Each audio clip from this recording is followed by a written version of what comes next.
1. I do army stuff, but not smartly. Recently, in the beautiful swamps of Louisiana, we were having an exercise. Fun times were had by all except for Karen. You see, Karen lived on base, presumably, and like many parents, uses a baby monitor that has a two-way talk, essentially an overpriced walkie-talkie for baby with speech detection. When we do small routine training exercises, we don't bother to encrypt radio traffic. Finicky, temperamental. 1982 edition hand-me-down radios are a pain in the ass. Also, hypothetically, anybody with a radio that can tune to those frequencies can listen in. Not sure why you'd waste your time like that, but you do you. So, this story. On the first day of the exercise, at about 2 a.m., I'm sitting in the command tent listening for anyone who needs anything via radio. Aside from hourly checks that the radios are actually working, we don't have any night missions, so all quiet. Until at 2 sharp. X, this is Y, radio check, over, followed by a child's voice going, "Hello?" The frequencies we use are supposedly closed by someone who gets more than me, who ensures they aren't being used by local radio or anything similar. In years of doing this job, I've never had an eavesdropper chime in, so as any rational adult would in the dark of a swampy night in the romantically haunted swamps of the South, I was as calm as was reasonable to be. Holy fuck, it's haunted! I shit you not. I shit myself. My goddamn equipment was poltergeisted. I'm across the damn tent. The captain is there with me, also heard it, so I'm not going crazy. We're looking at this thing like it just dropped a fat one on the dining table until someone else breaks in the silence. X, this is why, say again, last over. And the child's voice again, but scared. Mommy. So after the initial spookies wear off, it kinda clicks for us. Unencrypted traffic, probably some interference. Not a big deal. Lock it in the book and move on. I make a rookie mistake of ignoring it. As if by prophecy, spectral Karen has now awakened from her tricare-induced slumber, and screeches into her baby's monitor. Who is that? Who hacked my baby monitor? My baby can't sleep with you damn soldiers. This is at all hours of the night. I have to get up early tomorrow, and my baby is going to be cranky. Introduce my captain, passed up for promotion, exiled to night shift, and fresh out of fucks. Ma'am, assuming you can hear us, this is an exercise on base. Please either change your channel or turn off your monitor. Who are you? Where are you? I'm going to report you to the military police. My husband is a junior officer. Blah, blah, blah. Roger, man, we'll get right on that. In the meantime, all the commotion and radio screeching has awoken the true Kraken, the Sergeant Major. One rule universally known by all soldiers of all ranks, private and captain alike. Don't fuck with the Sergeant Major. Don't fuck with Sergeant Major's 2 hours of sleep unless someone is dying. If Sergeant Major is awoken, and there isn't fresh coffee on, expect to die. Taking a second to assess the situation, and probably to be petty, he wakes everyone up. 3 a.m. is a perfectly reasonable time to start live fire ranges. High explosives, loud noises, and they carry for miles and miles, rattling windows and occasionally waking up precious babies. As any one of you who've ever lived close to a base can attest, them shits be loud. We spent until well after sunrise spending as much ordnance as we could at imaginary targets in some swamp-ass field in southern Louisiana. Because Karen thought she had power here, and she really didn't. 2.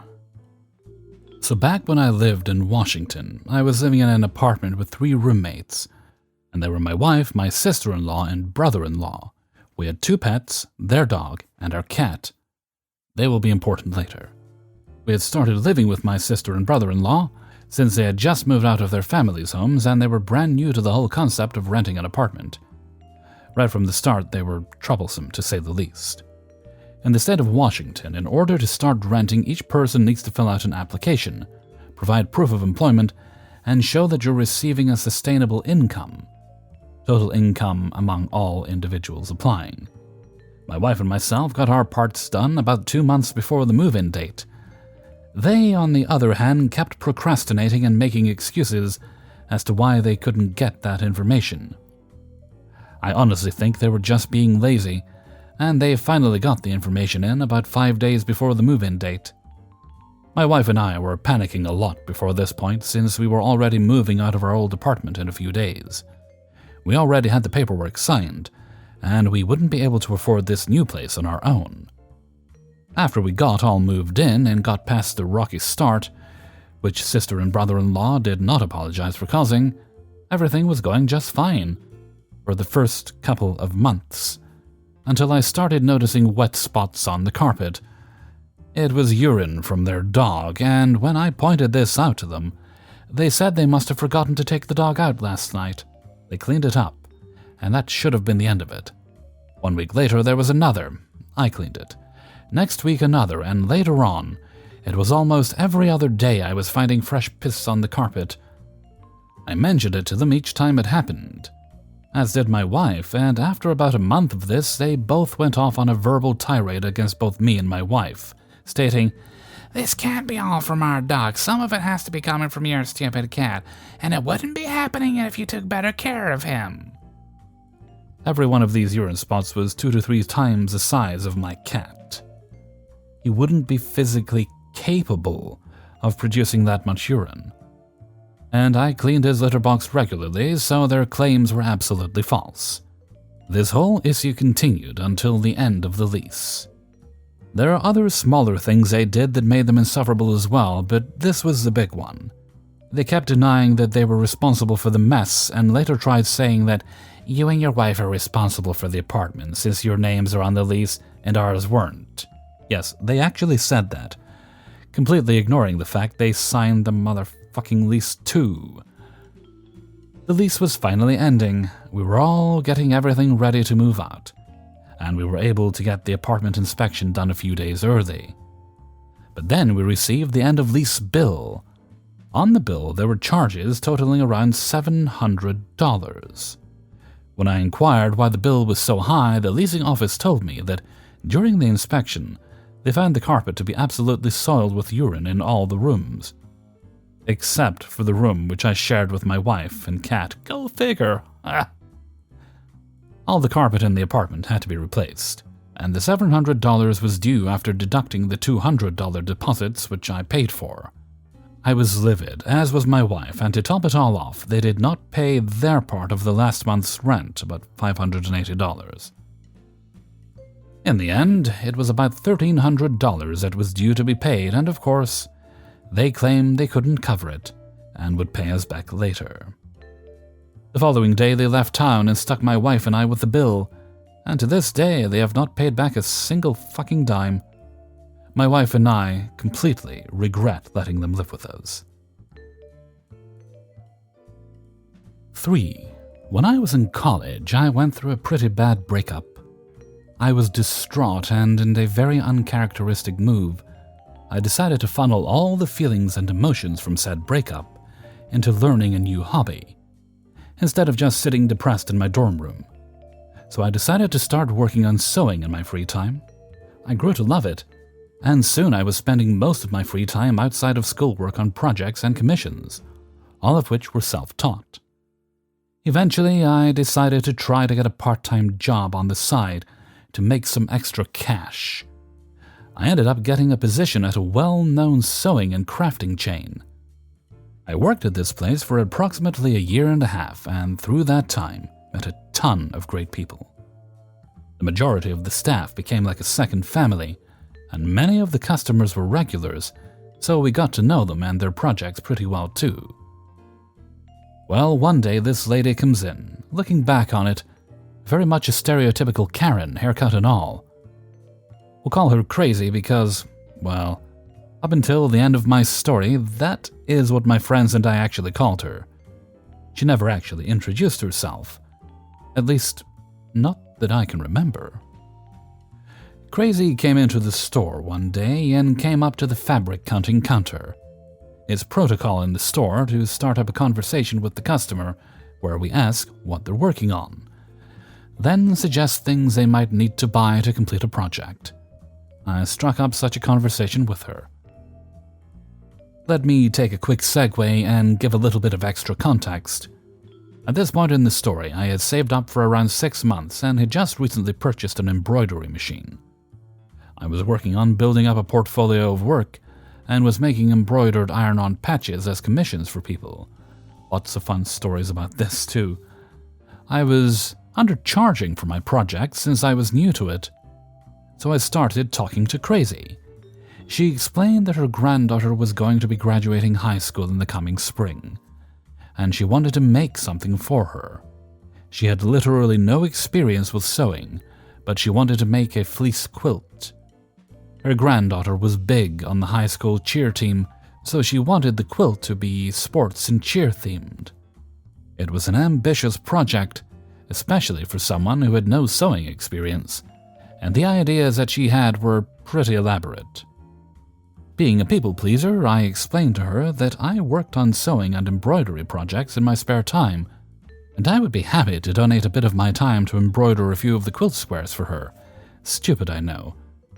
I would never take on free work for someone I don't personally know now. Crazy was thrilled and jumped on the opportunity.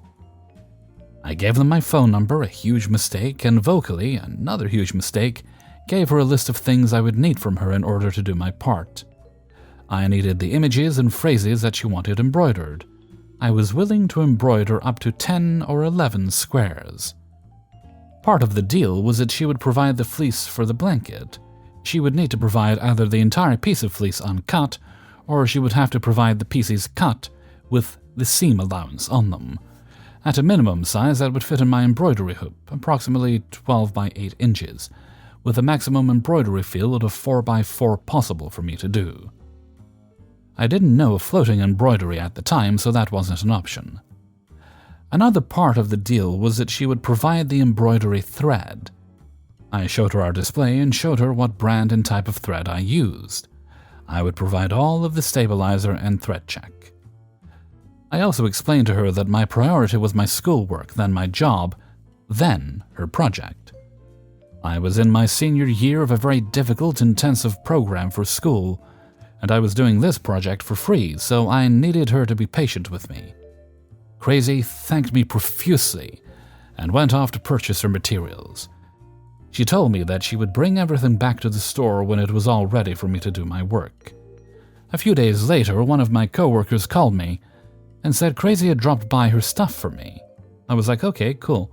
I'll grab it during the next shift in a couple of days, and then went about my day. The next day, Crazy called me to ask if I'd started work yet, and I had to explain to her that I hadn't been back to work yet to grab everything. She was irritated but accepted it eventually. When I went back into work the next day and looked at the bag of materials, everything was wrong. She had cut at least 30 or 40 individual pieces of fleece out, all of various sizes, with none of them having seam allowance. None of the pieces were big enough to fit in my embroidery hoop. There was some embroidery thread, but most of it was normal sewing thread. Embroidery machine thread is very different than normal sewing thread, and normal thread will not work in my embroidery machine. She had included printed images of cheer and sports icons and printed words instead of links to embroidery files or fonts for sale. However, the one particular part I do think was my fault, I don't think I was direct enough in explaining that this is what I needed. I remember feeling my heart drop into my stomach as I realized that this woman had not only not listened to any of the guidelines that I'd given her, but had also wasted a bunch of money, some of which was on things she couldn't get a refund on. The fleece specifically. Once cut, fabric can't be returned for a refund. I didn't want to disappoint her, but I also realized I wasn't going to be able to do this project. I stressed for days about how let down she'd be. At the same time, I was actually getting ready to turn in notice at work, because the boss at the time had become unbearable, and school was becoming demanding enough that I needed to focus most of my spare time on my senior project. I had to contact Crazy to explain to her that regretfully I would not be able to complete the project, both because she had not followed my guidelines and because school was becoming too much. I was even having to quit my part-time job because of the demands of school. I explained that I would leave her materials at the store for her to pick up whenever was convenient for her, so that she could get refunded for as much as possible. I believe I even threw in the money to cover the cost of the fleece that was unrefundable. As you can probably imagine, she did not take it well. She blew up my phone with phone calls and texts. I remember her calling me a liar when I said I was in my senior year of college in a very demanding tech field and was beginning to drown in schoolwork. When I didn't respond, she sent her grown daughter to text and call me. The daughter started leaving me voicemails, and it was at this moment in the story that I actually learned Crazy's real name. This went on for days. The harassment just didn't stop. I was called names, was left numerous voicemails with both women crying, the whole kit and caboodle. They even went into the store to try to confront me in person, but by that point I had quit. So they just ended up crying to my coworkers about how horribly I had treated them. Eventually, I figured out how to block them on my phone. Blocking worked weird on my phone at the time, and I never heard from them or saw them again. 4. I have only been told this story secondhand, and I can barely even remember the incident in question personally. Bit of backstory. I used to live at the local county fair for the week it ran, Monday through Sunday in the last week of July. I started volunteering young, helping my mom sell race programs for the site and colt stakes out of a stroller. Nothing incites a $1 sale like a 3-year-old offering a brochure for the horse races the first day while sitting in a stroller.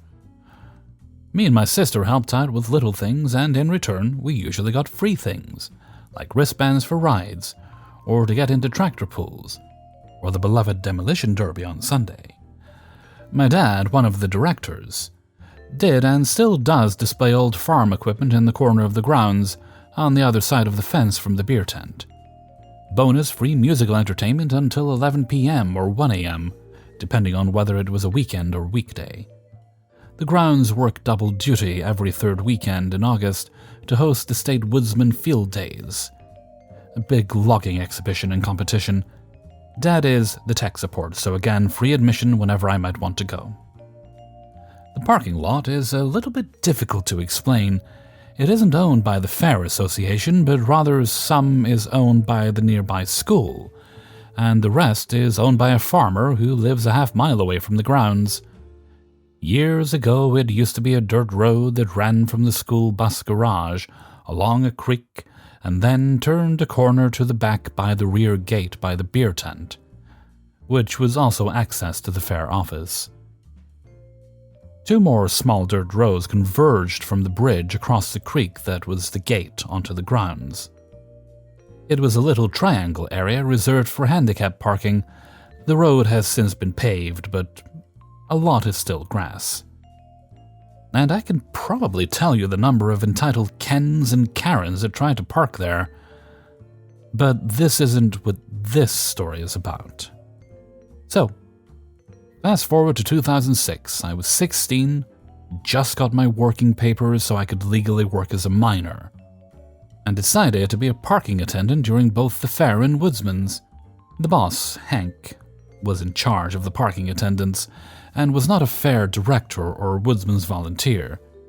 Each year we'd go over the rules, and I did this for 7 straight years before I started working at Wally World, so to this day, I still have many rules in my head. Don't stand in between cars when parking them, no slacking, don't drive other people's cars, use sunscreen and hydrate often, etc., etc. However, one rule was that at the end of the triangle area reserved for handicap, along the brush line that marked the edge of the creek, was reserved for trucks and SUVs. Due to the grass being a little bit longer, this is important. Here's where the story begins about the entitled person Ken, and this was told to us by Hank. Ken had rolled in for one of the fair days with his beautiful cherry red Ford Mustang, a classic model. At the time, a lot of attendants were trying to fill the upper lot, pushing cars towards the farmhouse a half-mile away, but being reasonable as it was late in the day. Now, during the fair, we barely have enough cars to make it halfway to the house in each row, so it was a good 5 minutes max to the gate. one of the attendants had started directing Ken up the hill, Ken had other ideas. Our lovely Ken had found a good spot for his beloved Mustang, and he'd be damned if he'd dirty her by going to the lot up the small hill, and instead opted to try for the first open space in the truck and SUV area. Now, I don't know what the conversation was, but I assume it was a back and forth of the attendant at the bottom of the hill, who also has the stressful job of being traffic director, trying to get Ken to the upper lot and explaining why it was a good idea to park where he wanted, and Ken trying to make his case about parking the truck in the SUV zone. Eventually, the attendant had to go back to his duties, and Ken swung into the spot along the creek and disappeared onto the grounds. Now, the reason I said earlier that the long grass was important comes into play here.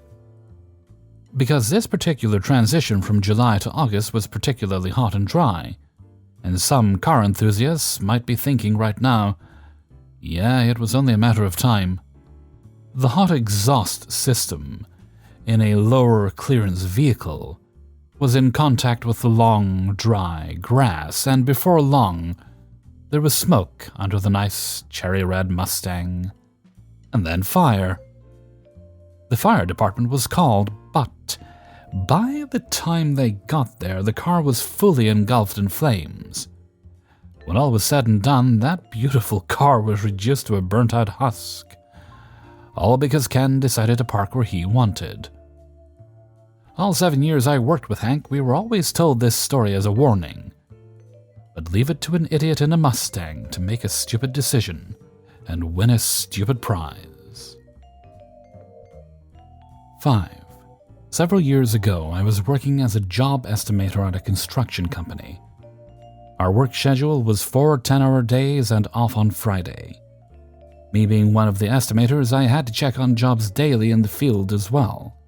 So most of the time I was working 5 to 6 days a week. I was averaging around 48 to 50 hours a week, while other office personnel were doing 40 hours a week. One day the boss called me into his office and pitched me this great idea of me going on salary. Along with going on salary, I received a raise. Salary means that you will receive the same amount of pay every week, whether you work 50 hours or 20 hours. Not knowing what that was at the time, I listened to his sales pitch. He said that I would get paid the same each week, no matter how many hours I worked. He really hyped up the fact that if I worked less than 40 hours, I could go home and still get paid. The kids were out of school for the summer at this time, so this would give me more time to go on long weekends with the wife and kids. I still kept putting in close to the same hours. Then my hours started to get more and more. So I decided to work shorter days and keep my weekly hours to around 45 hours. I was sick one day, so I called in. The following week, I was called into the boss's office. The boss and the brown-nosed office payroll guy was there. The boss asked me why I only worked 38 hours last week. I told him why, and then he actually asked me this. "How is that fair to me? I'm paying you for 40 hours to work, and I only got 38 from you." I couldn't believe what he said. I asked him to repeat what he said, and it was the same question. He talked a little while longer about how I was screwing him out of money by not working 40 hours the previous week. When he was done, I asked him to look at my timesheet sitting in front of him. I told him that he didn't complain when I was working 50-plus hours sometimes, and still getting paid less than I would if I got paid my normal salary. He acted like I didn't say a word. He asked me again how it was fair to him. But now I'm pissed. Then Brown Noser opened his mouth and started in on me as well, and I stopped him and told him not to say a damn word to me. I stood up, pulled out all of my work keys and set them on his desk. He tried to backpedal. We were really short of workers at this time. But I wasn't having it. I walked down the hall and out the door and started gathering my stuff for my work truck. I called the wife to pick me up. He tried and tried to get me to stay, but it was too late. He had really pissed me off. Hey everybody, Hellfreezer here, and thank you very much for listening to Idiots in the Wild. episode 79. And thank you very much to everybody who allowed me to use their stories in this video. Before you go, if you could please boop the like button and share the video with a friend or family member. Right, let's see. Let's move. No special business that I'm aware of today, so let's move right along to Hellfreezer's question of the day. And today's question is: what is the worst thing that was meant to be food that you've ever eaten? I can tell you what mine is right now off the top of my head. I'm open to trying anything food-wise once, right?